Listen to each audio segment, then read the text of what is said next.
Okay, good morning everyone. एक बार फिर से आप सभी का क्रेजी जीके ट्रिक के डेली करंट अफेयर की सीरीज में स्वागत है। शुरू करते हैं आज के सेशन को, आज के हमारे डेली करंट अफेयर को। और यहां पर हम डिस्कस करेंगे 10 नवंबर के सभी इंपॉर्टेंट क्वेश्चन को। एक एक फैक्ट, एक एक क्वेश्चन यहां पर जो मैं आपको बताऊं, सभी नोट कीजिएगा, सभी इंपॉर्टेंट है, एग्जाम ओरिएंटेड है। एंड तक देखिए सेशन को और क्रेजी जीके ट्रिक एप्लीकेशन को चेकआउट कीजिए, वहां से आप पीडीएफ ले लीजिएगा। और मॉक टेस्ट आपको डेली करंट अफेयर का एप्लीकेशन पर मिलता है, तो उसे रोज लगाइए। देखिए, साल भर जब आप मॉक टेस्ट लगाएंगे डेली करंट अफेयर का, तो आपके चांसेस ज्यादा बढ़ेंगे कि एग्जाम में करंट अफेयर के आपके सारे क्वेश्चन सही हो। तो लाइटली मत लीजिएगा मॉक टेस्ट को, फ्री ऑफ कॉस्ट है, तो एक बार चेकआउट कीजिए एप्लीकेशन पर और यहां पर जाकर आप मॉक टेस्ट को फॉलो कीजिए। हम चलते हैं हमारे पहले करंट अफेयर पर 10 नवंबर के। देखें, भारत की वह एकमात्र नेचुरल वर्ल्ड हेरिटेज साइट कौन सी है जिसे आईयूसीएन द्वारा गुड रेटिंग दी गई है। देखिए, आईयूसीएन जिसे कहा जाता है international union for conservation nature and natural resources, red data book जो होती है ना, वो आईयूसीएन ही जारी करता है, जिसमें इंडेंजर्ड कैटेगरी या फिर विलुप्त प्राय जो जीव हैं, जो प्लांट है, उनकी स्पीशीज का उल्लेख रहता है। तो आईयूसीएन क्या करता है, हर साल जो नेचुरल वर्ल्ड हेरिटेज साइट होती है उनको रिव्यू करता है, देखता है कि वहां पर काम सही ढंग से किया जा रहा है या नहीं, कंजर्वेशन अच्छा हो रहा है या नहीं, इन चीजों को रिव्यू करता है। तो इसने भारत की एकमात्र नेचुरल वर्ल्ड हेरिटेज साइट जिसे गुड रेटिंग दी है, यह हो जाता है कंचनजंगा नेशनल पार्क। कहां पर है? कंचनजंगा नेशनल पार्क देखने को मिलता है भारत के सिक्किम राज्य में। आपको पता है 3 कैटेगरी होती है यूनेस्को वर्ल्ड हेरिटेज साइट की। एक कैटेगरी होती है जिसे कहा जाता है कल्चरल कैटेगरी, एक होती है नेचुरल कैटेगरी और तीसरी होती है मिक्स्ड कैटेगरी। अब भारत का जो काजीरंगा नेशनल पार्क है वो मिक्स्ड कैटेगरी में शामिल किया गया है, एकमात्र मिक्स्ड कैटेगरी की हमारे पास UNESCO world heritage site Kanchenjunga national park. India में वर्तमान में 44 यूनेस्को वर्ल्ड हेरिटेज साइट है, उसमें से एकमात्र mixed category Kanchenjunga national park की है। आईयूसीएन ने जब नेचुरल वर्ल्ड हेरिटेज साइट को रिव्यू किया तो एकमात्र हेरिटेज साइट जिसको गुड रेटिंग दी गई, ये कंचनजंगा नेशनल पार्क है ना। गुड रेटिंग, एकमात्र ऐसा नेचुरल वर्ल्ड हेरिटेज साइट। देखिए, जब आईयूसीएन रिव्यू करता है ना, तो 4 तरीके की रेटिंग देता है। एक होती है गुड रेटिंग, मतलब साइट की कंजर्वेशन की स्थिति बहुत अच्छी है। एक होती है गुड विथ सम कंसर्न, कुछ कंसर्न होते हैं आईयूसीएन के कि भैया आप इसको प्रोटेक्ट करो, सुधार करो, यहां यहां करो, और ये छोटे छोटे लाइटली कंसर्न होते हैं। फिर सिग्निफिकेंट कंसर्न होते हैं, मतलब बहुत ज्यादा जरूरत है कि भैया आप इसको कंजर्वेशन इसका किया जाए, बहुत ज्यादा प्रॉब्लम है यहां पर, तो ये हो जाती है सिग्निफिकेंट कंसर्न। फिर एक क्रिटिकल, कि भैया तुमने तो भगवान भरोसे छोड़ दिया है साइट को, अब यहां पर स्थिति बहुत खराब है, जल्द से जल्द आप इसमें सुधार करो, कंजर्वेशन के काम शुरू करो, तो ये चौथी कैटेगरी। एकमात्र जिसको गुड कैटेगरी में रेटिंग दी गई जो नेचुरल यूनेस्को साइट है वो है कंचनजंगा नेशनल पार्क, भारत के सिक्किम राज्य में 1784 स्क्वायर किलोमीटर में यह फैला हुआ है।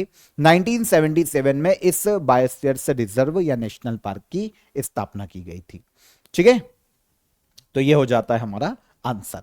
हां, इंडिया में हमारे पास 44 यूनेस्को वर्ल्ड हेरिटेज साइट है, तो इनमें से कौन कौन से हैं ये देखो। 36 है हमारे पास कल्चरल साइट, 7 है हमारे पास नेचुरल साइट और 1 है हमारे पास मिक्स्ड कैटेगरी की साइट।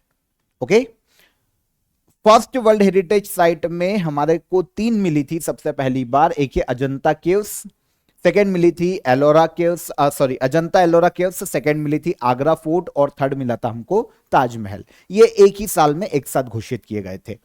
और सबसे लास्ट जो हमारे पास यूनेस्को वर्ल्ड हेरिटेज साइट है, ये 2025 में ऐड की गई, जो है मराठा साम्राज्य के जो किले हैं, दक्षिण भारत में 12 किले हैं, Maratha military landscape of India, 11 Maharashtra में और 1 तमिलनाडु में देखने को मिलता है, जिंजी फोर्ट। तो इनको दिया गया था, मराठाओं के किले को, 44th UNESCO world heritage site का दर्जा। तो इसके पहले 43 जो थी ना, वो चराईदेव मोईदाम, असम के मैदानी इलाके हैं, कुछ राजाओं के शासनकाल से उनका देखने को मिलता है संबंध, तो वो हमारी 43 वर्ल्ड हेरिटेज साइट थी, 44 मराठाओं के किले। तो इस तरीके से हमारे पास अभी 44 यूनेस्को वर्ल्ड हेरिटेज साइट है। क्लियर? ओके। भारत का 91th शतरंज ग्रैंड मास्टर कौन बने हैं? भारत के 91th चेस ग्रैंड मास्टर बने हैं राहुल वीएस। अब आपको बताने की जरूरत तो नहीं पड़ना चाहिए कि ये कहां से होंगे, क्योंकि अधिकतर शतरंज ग्रैंड मास्टर कहां से निकल के आ रहे हैं? तमिलनाडु से, है ना। तमिलनाडु में ट्रेनिंग अच्छी होती है, तो तमिलनाडु से सबसे ज्यादा हमें देखने को मिल रहे हैं लगातार। कभी आपको ऐसा हो जाए कि नाम दे के पूछ ले कि कहां से संबंधित है और आपको आंसर पता है तो ठीक, गुड। लेकिन कभी ऐसा हो जाए नहीं पता, तुक्का लगाना है, तो फिर तुक्का तमिलनाडु पे लगाना, है ना। 90% चांसेस है कि वो सही हो जाएगा आंसर। पर ऐसा नहीं है कि सारे चेस ग्रैंड मास्टर तमिलनाडु से ही आते हैं, लेकिन 90% वहीं से आते हैं। तो हमारे भी तुक्के का 90% संभावना हो जाएगी कि वो सही होगा। वैसे यहां पर बात करते हैं तो 91th chess grand master Rahul VS आते हैं तमिलनाडु से, तमिलनाडु के रहने वाले हैं। 91वें शतरंज ग्रैंड मास्टर बने। इनके पहले कुछ दिन पहले ही इलाम परथी एआर, ये भारत के 90वें शतरंज ग्रैंड मास्टर बने थे। ये भी कुछ दिन पहले ही बने हैं, इलाम परथी पीआर, ये भी तमिलनाडु से। और अब राहुल वीएस भी तमिलनाडु से है। 91वें शतरंज ग्रैंड मास्टर, 21 साल इनकी एज है। 2021 में इंटरनेशनल मास्टर बने थे और अब इनको 91वां चेस ग्रैंड मास्टर घोषित किया गया है। डन।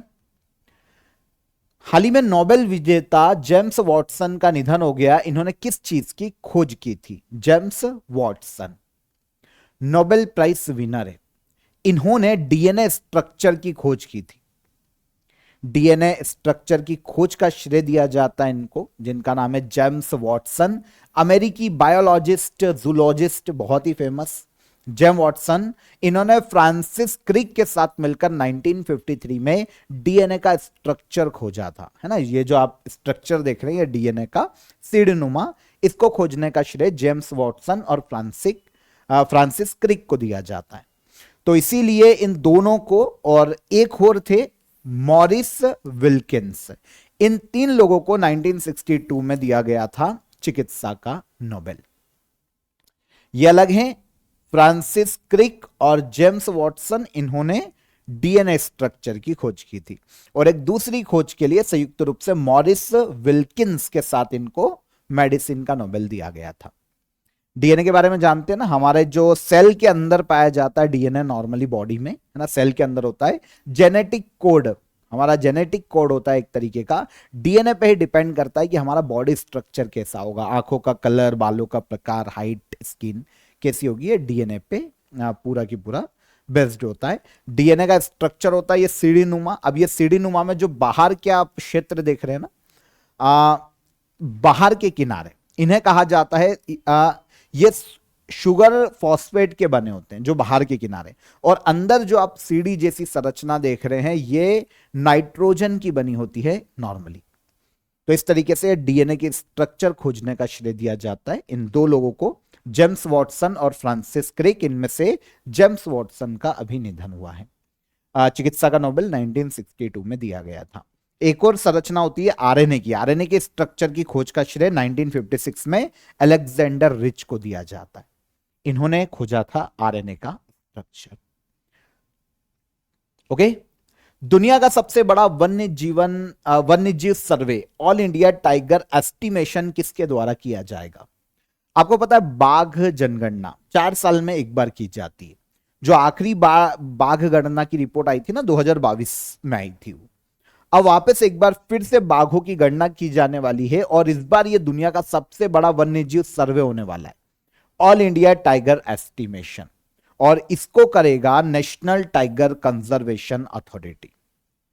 यह भारत में 2026 में नेक्स्ट ईयर बाघ गणना करने वाली है। दुनिया का सबसे बड़ा और सबसे डिटेल्ड वाइल्ड लाइफ सर्वे अब होगा 2026 में इंडिया में। टाइगर की पॉपुलेशन को काउंट किया जाएगा। सर्वे को नेशनल टाइगर कंजर्वेशन अथॉरिटी और भारत में wild life institute of India के साथ मिलकर करेगी। कौन? नेशनल टाइगर कंजर्वेशन अथॉरिटी सहयोग लेगी wild life institute of India का। ठीक है। सर्वे 20 से ज्यादा स्टेट में किया जाएगा, 4 लाख स्क्वायर किलोमीटर से ज्यादा एरिया पर सर्वे किया जाने वाला है।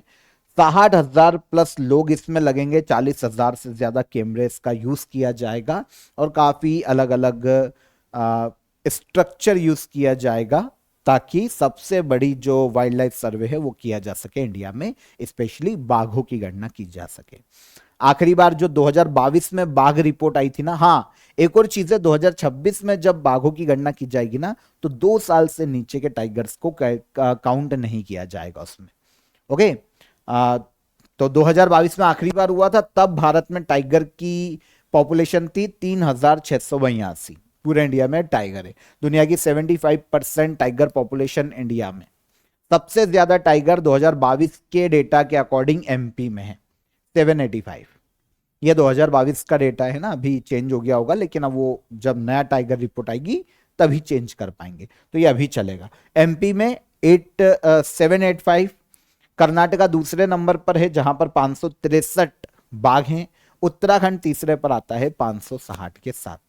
तो अगर क्वेश्चन आता है इंडिया भारत में टाइगर स्टेट कौन है, तो ये मध्य प्रदेश है, 785 टाइगर है। टाइगर रिजर्व वाइज सबसे ज्यादा अगर टाइगर देखते हैं तो Jim Corbett tiger reserve Uttarakhand में, यहां पर 260 टाइगर देखने को मिलते हैं सबसे ज्यादा। बांदीपुर में 150। ठीक है, इससे ज्यादा तो क्या याद कर पाएंगे, पर कॉर्बेट का याद कर लो। जिम कॉर्बेट टाइगर रिजर्व में सबसे ज्यादा टाइगर है अकॉर्डिंग टाइगर रिजर्व, तो 260। लेकिन स्टेट के आधार पर पूछेंगे तो एमपी में सबसे ज्यादा टाइगर देखने को मिलेंगे, 785। डन, इजी था। ऑफर ऑफ द डे में आप सभी के लिए करंट अफेयर 2026 के आप वन स्टॉप सॉल्यूशन को ज्वाइन कर सकते हैं। इसके बारे में मैंने आपको पहले भी बताया था। 2026 में जनवरी से लेकर दिसंबर 2026 तक सारी पीडीएफ आपको यहां पर मिल जाएगी, सारी ई बुक मिल जाएगी, सारी मैराथन की क्लासेस की पीडीएफ मिल जाएगी। आपको मंथली और ईयरली करंट अफेयर की ई बुक हर महीने यहां पर मिल जाएगी, ईयरली पूरे साल भर की मिल जाएगी। 500 प्लस मॉक टेस्ट क्विज आप यहां पर लगा पाएंगे। तो आपको एक सिंगल सॉल्यूशन दिया जा रहा है, वन स्टॉप सॉल्यूशन है करंट अफेयर का। डिस्क्रिप्शन में मैंने आपको इसकी लिंक दे दी है, आप इस लिंक पर क्लिक करके डायरेक्ट इसे अवेल कर सकते हैं। ठीक है, तो डिस्क्रिप्शन में लिंक है, वहां पर क्लिक करके आप अवेल कीजिए। हम चलते हैं अगले क्वेश्चन पर। नेशनल वाटरशेड कॉन्फ्रेंस का आयोजन किस राज्य में किया जाएगा? नेशनल वाटरशेड कॉन्फ्रेंस, इसका आयोजन किया जाएगा भारत के आंध्र प्रदेश राज्य में। अच्छा, वाटरशेड क्या होता है जानते हैं? जहां पर पानी को रिजर्व किया जाता है, वो तालाब हो सकते हैं, छोटे छोटे झीलें हो सकती है, पहाड़ी से पानी बहकर आता है, एक जगह पर वो इकट्ठा होता है। वहां पर तालाब का निर्माण कर लो, वहां पर झीलों का निर्माण कर लो, ताकि भाई पानी की कमी को पूरा किया जा सके। तो ये होता है वाटरशेड। अब इन्हीं बारे में वाटरशेड को ध्यान में रखते हुए इनका कंजर्वेशन किया जाना चाहिए, है ना, प्रोटेक्ट किया जाना चाहिए। इसलिए नेशनल वाटरशेड कॉन्फ्रेंस का आयोजन आंध्र प्रदेश में किया जाने वाला है। तो ये 10 से 11 नवंबर मतलब आज शुरू होगा और कल तक आयोजित किया जाएगा आंध्र प्रदेश के गुंटूर में। कॉन्फ्रेंस का आयोजन डिपार्टमेंट ऑफ लैंड रिसोर्सेज, जो कि मिनिस्ट्री ऑफ रूरल डेवलपमेंट के तहत काम करती है, ये और एक आंध्र प्रदेश गवर्नमेंट के द्वारा मिलकर किया जा रहा है। उद्देश्य मैं आपको बता ही चुका हूं। वाटरशेड डेवलपमेंट कंपोनेंट जो प्रधानमंत्री कृषि सिंचाई योजना 2.0 के तहत बनाए गए हैं, उन पर चर्चा करना और उनके काम को रिव्यू करना। प्रधानमंत्री कृषि सिंचाई योजना पहले शुरू की जा चुकी थी 2015 में, इसका सेकेंड फेज बाद में आया। अब देखिए यहां पर प्रधानमंत्री कृषि सिंचाई योजना की बात करें ना, तो इसका उद्देश्य क्या है? भारत में वाटरशेड का कंजर्वेशन करना, भारत में कृषि कंजर्वेशन के लिए सिंचाई साधनों की व्यवस्था करना, यह उद्देश्य प्रधानमंत्री कृषि सिंचाई योजना का। ओके, तो इसी के तहत जो वाटरशेड बनाए गए हैं उनका रिव्यू करने के लिए नेशनल वाटरशेड कॉन्फ्रेंस का आयोजन किया जा रहा है आंध्र प्रदेश में, है ना। कॉन्फ्रेंस में वाटरशेड 2 इनिशिएटिव लॉन्च किए जाएंगे, एक है वाटरशेड महोत्सव और एक है मिशन वाटरशेड पुनर्गठन या पुनरुत्थान, इसको आप बोल सकते हैं। तो ये 2 इनिशिएटिव भी लॉन्च किए जाएंगे। इनमें वाटरशेड महोत्सव वाटरशेड प्रोजेक्ट को लेकर अवेयरनेस बढ़ाने के लिए है, और मिशन वाटरशेड पुनरुत्थान की बात करें तो इसका उद्देश्य है प्रधानमंत्री कृषि सिंचाई योजना की जो पहली स्कीम आई थी उसके तहत जो प्रोजेक्ट बने हैं उन्हें रिपेयर करना और मेंटेन करना, उनके तहत जो वाटर शेड बनाए गए थे ना उन्हें रिपेयर करना और उनको मेंटेन करना। तो ऑल ओवर ये वाटर शेड के संरक्षण से संबंधित कॉन्फ्रेंस है आंध्र प्रदेश के गुंटूर में आयोजित की जा रही। अब यहां पर एक आपको डाउट आता है कि प्रधानमंत्री कृषि सिंचाई योजना कब लाई गई थी पहली बार, क्योंकि ईयर अगर एग्जाम में आता है तो वही पूछा जाएगा। सबसे पहली बार 1 जुलाई 2015 को भारत में प्रधानमंत्री कृषि सिंचाई योजना को लॉन्च किया गया था। इसका सेकेंड फेज शुरू किया गया 2.0 2021 से 2026 के लिए। भारत में वाटरशेड डेवलपमेंट करना, वाटर और सॉइल रिसोर्सेस का कंजर्वेशन करना, यह उद्देश्य प्रधानमंत्री कृषि सिंचाई योजना का मिनिस्ट्री ऑफ जल शक्ति के तहत यह शुरू की गई थी। और दूसरे फेज के लिए जो 2021 से 26 के लिए लाया गया था 6,520 करोड़ रुपए का बजट रखा गया था, है ना। तो उद्देश्य आपको पता चली गया है, फार्मर के लिए वाटर देना, फार्मिंग के लिए इरिगेशन को बढ़ावा देना, वाटर के सही यूज को बढ़ावा देना, जो लैंड है ऐसे झीलें हैं तालाब हैं उनका कंजर्वेशन करना, यह उद्देश्य। पहला फीफा पीस प्राइज कब दिया जाएगा? फीफा जो कि पूरे वर्ल्ड में फुटबॉल को गवर्न करने वाली अंतरराष्ट्रीय संस्था है, फुटबॉल के लिए पॉलिसीज बनाना, नियम बनाना, रूल्स बनाना, ये फीफा का काम है। इसने एक नए प्राइज को अनाउंस किया है जिसका नाम है फीफा पीस प्राइज। अब आप यहां पर देखेंगे कि ये फुटबॉलर को, जरूरी नहीं कि स्पेशली फुटबॉलर को ही दिया जाए, फीफा पीस प्राइज, ठीक है। मतलब फुटबॉल तो ठीक है, खेल रहा है तो बढ़िया है, लेकिन पीस के लिए जिसने एक्स्ट्रा ऑर्डिनरी काम किया, शांति के लिए वर्ल्ड में काम किया हो, तो फीफा ने एक प्राइज अनाउंस किया है, फीफा पीस प्राइज। यह पहली बार दिया जाएगा नेक्स्ट मंथ फीफा के द्वारा 5 दिसंबर 2025 को। तो फीफा यह अवार्ड देगी। देखिए, फीफा ने नया फीफा पीस प्राइज अनाउंस किया है 5 दिसंबर 2025 को। वॉशिंगटन डीसी में एक प्रोग्राम हो रहा है फीफा का, वर्ल्ड कप ड्रॉ, ये प्रोग्राम है।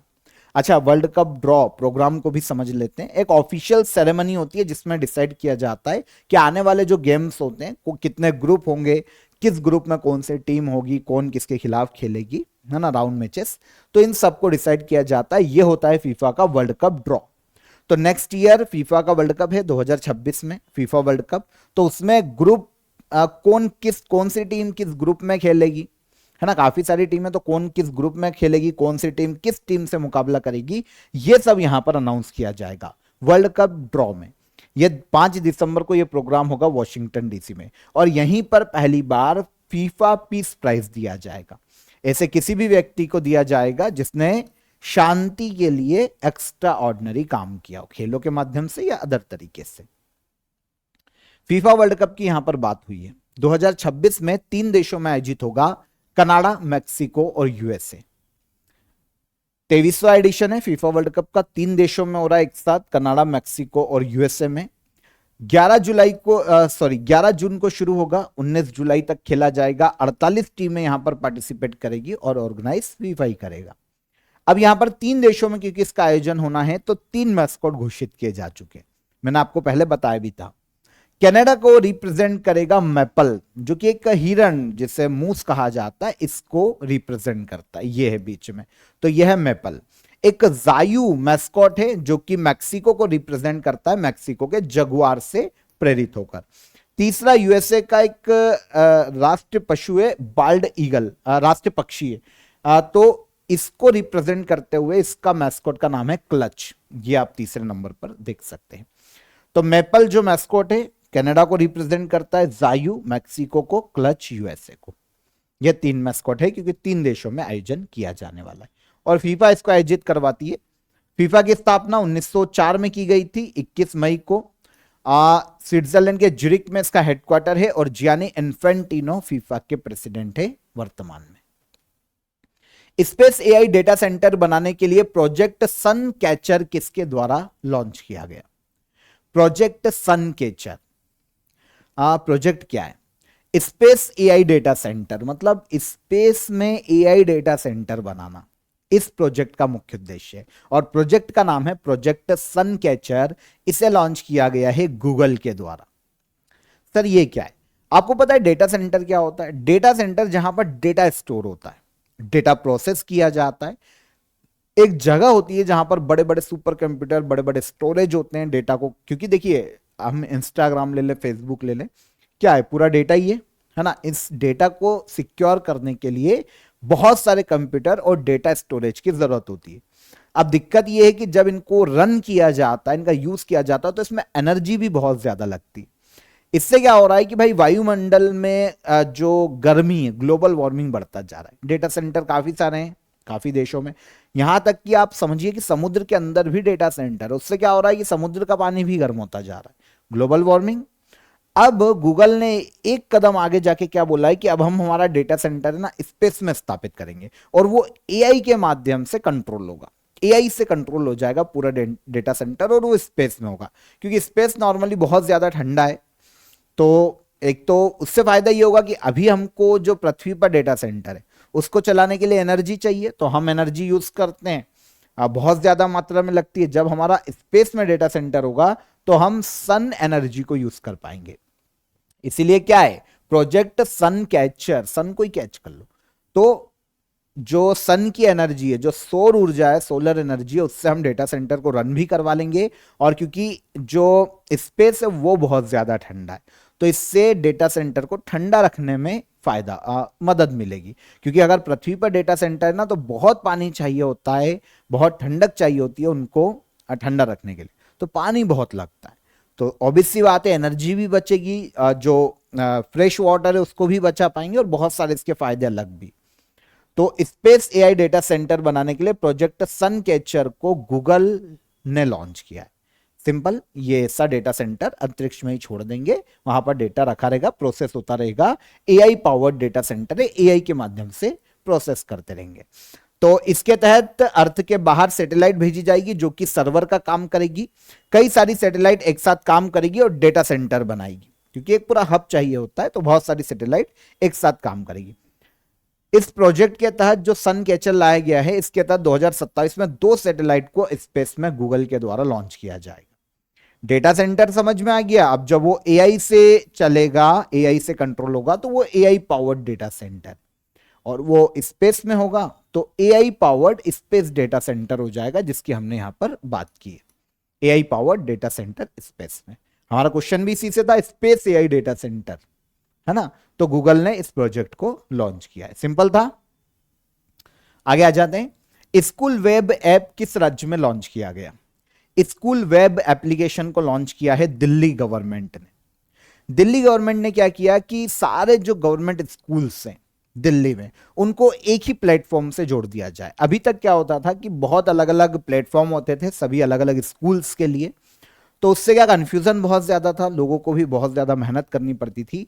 अब एक पर्टिकुलर एप्लीकेशन लाया गया है, school web application, Delhi government ने लॉन्च किया है। दिल्ली के सभी गवर्नमेंट स्कूल से रिलेटेड सभी सर्विसेज एक ही प्लेटफॉर्म पर अब यहां पर मिल जाएगी। जो पेरेंट्स हैं उनको उनके बच्चों की इंफॉर्मेशन मिल जाएगी, टाइम टेबल मिल जाएगा, एग्जाम शेड्यूल मिल जाएगा, बुक्स के बारे में डेटा मिल जाएगा, और जो भी उनको इंफॉर्मेशन चाहिए गवर्नमेंट स्कूल्स की, किसी भी स्कूल्स की, वो एक ही प्लेटफॉर्म पर मिल जाएगी। तो ये स्कूल वेब एप्लीकेशन है, वन स्टॉप सॉल्यूशन है एक तरीके से। दिल्ली के 1512 स्कूल्स को एक साथ जोड़ा जाएगा, गवर्नमेंट स्कूल को। अभी केवल 15 जोड़े गए हैं, अभी इनिशियल टेस्टिंग चल रही है, आगे चलकर सभी गवर्नमेंट स्कूल को जोड़ा जाएगा। तो school web application Delhi government ने लॉन्च किया है, ताकि एजुकेशन में ट्रांसपेरेंसी बनी रहे, लोगों को सहूलियत हो, काम बहुत ज्यादा जल्दी हो जाए। ठीक है, यही है। आगे आते हैं। The international week of science and peace कब मनाया जाता है? The international week of science and peace, इसे मनाया जाता है हर साल 9 से लेकर 15 नवंबर के बीच में, 9 से 15 नवंबर तक। International week of science and peace, science के माध्यम से पीस को बढ़ावा देने के लिए, या साइंस और पीस के बीच में, विज्ञान और शांति के बीच में जो रिलेशन है उसको बताना, लोगों को इसके प्रति अवेयर करना, इस वीक को मनाए जाने का मुख्य उद्देश्य है। ह्यूमन साइंस जब आगे बढ़ता है ना, तो वर्ल्ड में पीस भी बढ़ता जाता है। एक एग्जांपल दूं, प्राचीन काल में थोड़ा जाओ, जब राजा महाराजाओं का शासन था, वर्ल्ड में हर जगह मारकाट मची हुई थी, है ना।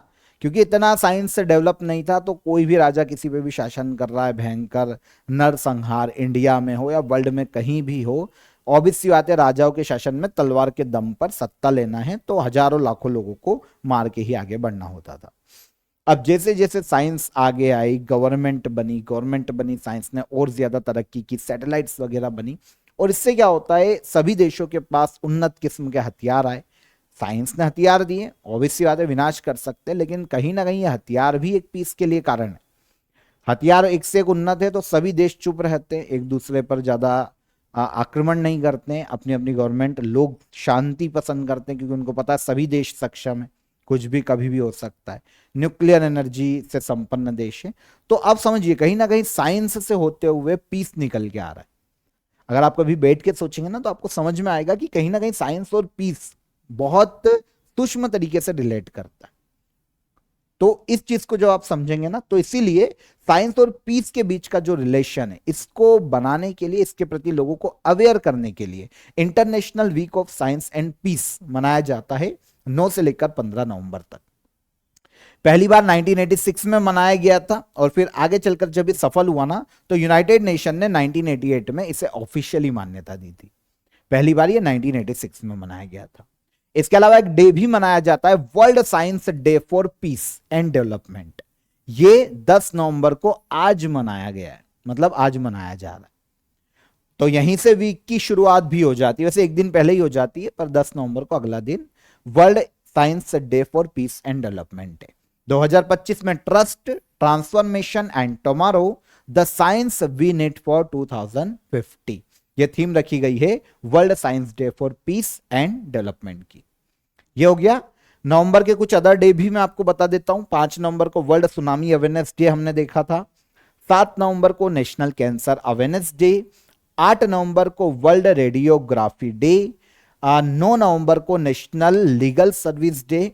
9 नवंबर को ही उत्तराखंड फाउंडेशन डे। और 10 नवंबर को, ये अभी हमने बात की है, world science day for peace and development. Last question, Bharat और यूनेस्को ने मिलकर किस देश के लिए टीवीईटी इनिशिएटिव की शुरुआत की है? तो भारत और यूनेस्को ने मिलकर टीवीईटी इनिशिएटिव की शुरुआत की है साउथ सूडान में। सर क्या है ये? अब देखिए, टीवीईटी का फुल फॉर्म समझ में आ जाएगा ना, तो इनिशिएटिव क्या है इजीली समझ में आ जाएगा। टीवीईटी का फुल फॉर्म है technical and vocational education and training. अलग अलग क्षेत्रों में, चाहे वो फिशरीज हो, एग्रीकल्चर हो, है ना, एजुकेशन हो, या फिर किसी भी सेक्टर में डेवलपमेंट के लिए technical and vocational education and training देना। तो इंडिया और यूनेस्को ने मिलकर टीवीईटी इनिशिएटिव की शुरुआत की है साउथ सूडान में।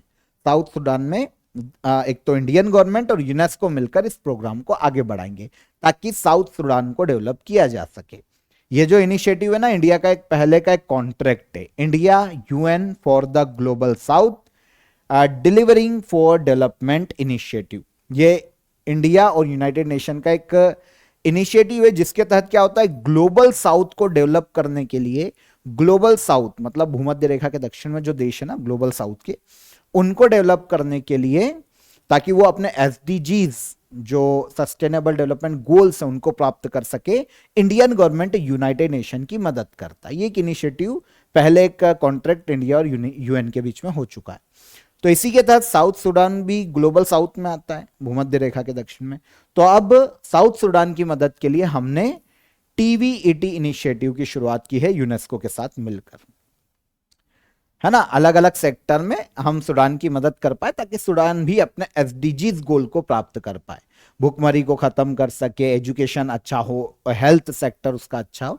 तो ये सूडान में स्किल डेवलपमेंट होगा जब हमने इस इनिशिएटिव की शुरुआत की है यूनेस्को के साथ। साउथ सूडान में इकोनॉमी मजबूत होगी, साउथ सूडान में विमेन एम्पावरमेंट बढ़ेगा, इंडिया और अफ्रीका की पार्टनरशिप आगे बढ़ेगी और बहुत सारे फायदे। ठीक है, तो ये भी समझ में आ गया आपको कि टीवीईटी ट्रेनिंग क्या होती है। तो dairy, fisheries, food processing, water management, education, plumbing, ऐसी स्किल्स सिखाई जाती है जिस भी देश में टीवीईटी इनिशिएटिव को लागू किया जाता है। और ये जो यूनाइटेड नेशन के साथ हमारी ये जो ट्रीटी हुई है ना, वो इसी साल हुई है 2025 में। कि हम ग्लोबल साउथ को डेवलप करने में, ताकि वो अपने सस्टेनेबल डेवलपमेंट गोल्स को प्राप्त कर सके, हम यूनाइटेड नेशन की मदद करेंगे। साउथ सुडान, अगर आप यहां पर मैप पर देख रहे हैं तो एक अफ्रीकी देश है, ईस्ट अफ्रीका में एक लैंडलॉक्ड कंट्री है, जूबा इसकी कैपिटल है, और प्रेसिडेंट तो क्या ही पूछा जाएगा, यहां पर साउथ सुडानीज पाउंड इसकी ऑफिशियल करेंसी है। तो यह है साउथ सुडान, सुडान के दक्षिण में देखने को मिलता है, कभी सुडान से अलग होकर बना है, लैंडलॉक्ड देश ईस्ट अफ्रीका का या अफ्रीकी महाद्वीप का। तो यहां पर 10 नवंबर के हमारे करंट अफेयर क्लियर हो जाते हैं, सभी करंट अफेयर हमने डिटेल में डिस्कस कर लिए। लास्ट डे के करंट अफेयर को रिवाइज कर लेते हैं। एक्सरसाइज पूर्वी प्रचंड प्रहार कहां आयोजित की जाएगी, अरुणाचल प्रदेश राज्य में। हुरून इंडिया फिलैंथ्रोपी लिस्ट 2025 में सबसे शीर्ष स्थान पर कौन, शिवनादार। वर्ल्ड आर्म रेसलिंग चैंपियनशिप 2026 की मेजबानी कौन सा देश करेगा, तो ये करेगा कौन, India. National hydro electric power corporation ने अपना 50वां स्थापना दिवस मनाया है, इसकी स्थापना कब की गई थी, 1975 में। वंगाला फेस्टिवल किस जनजाति के द्वारा मनाया जाता है, तो इसे मनाया जाता है गारो जनजाति के द्वारा, पूर्वोत्तर भारत में। चर्चित कातकारी जनजाति किस राज्य में या किस राज्य से संबंधित है, सबसे ज्यादा महाराष्ट्र में पाई जाती है। चर्चित शीतल देवी किस खेल से संबंधित है, पैरा आर्चर है इंडिया की। एसएस इनोवेशन द्वारा लॉन्च किए गए विश्व के पहले portable robotic tele surgery system का क्या नाम है, तो इसको नाम दिया गया है मंत्रासन। BIMSTEC India marine research network के पहले द्विवार्षिक सम्मेलन का आयोजन कहां किया गया, केरल के कोच्चि में। और पीएम मोदी ने वंदे मातरम गीत का 150 ईयर सेलिब्रेशन लॉन्च किया है, यह गीत किसके द्वारा लिखा गया, तो इसे लिखा था बंकिम चंद्र चटर्जी ने, है ना। ये सारे करंट अफेयर कल के थे, रिवाइज कर लिया हमने। क्वेश्चन ऑफ द डे का आंसर ले, 2025 का नोबेल पीस प्राइज किस देश की महिला को दिया गया। अधिकतर स्टूडेंट ने नाम मेंशन किया है, लेकिन आप समझोगे क्वेश्चन क्या है, किस देश की महिला को दिया गया। ठीक है, नाम सभी ने सही दिए, पर वेनेजुएला की रहने वाली है, ये हमारा आंसर होता सीधा सा, वेनेजुएला। तो ये है मारिया कोरिना माचाडो, तो वेनेजुएला से आती है, जिसे 2025 में नोबेल पीस प्राइज से सम्मानित किया गया। यूनेस्को का पहला अरब डायरेक्टर जनरल कौन बना, खालिद अल इमानी। पासनी पोर्ट किस देश में स्थित है, तो यह देखने को मिलेगा पाकिस्तान में। ये तीनों क्वेश्चन के आंसर अब आज के question of the day, simple है।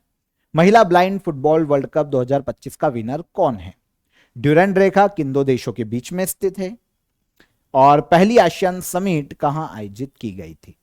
तीनों क्वेश्चन को पॉज करके पढ़ लो, कमेंट में आंसर कीजिएगा, और सेशन पसंद आया हो तो लाइक और शेयर करके जाइए। एप्लीकेशन को चेकआउट कीजिए, डेली करंट अफेयर की पीडीएफ मिल जाएगी, मॉक टेस्ट लगाइए, फ्री मॉक टेस्ट भी आपके लिए काफी सारे हैं, तो एप्लीकेशन को चेकआउट कीजिए। कल फिर मुलाकात करेंगे नेक्स्ट डे के करंट अफेयर में, तब तक ख्याल रखिएगा अपना। जय हिंद, जय भारत।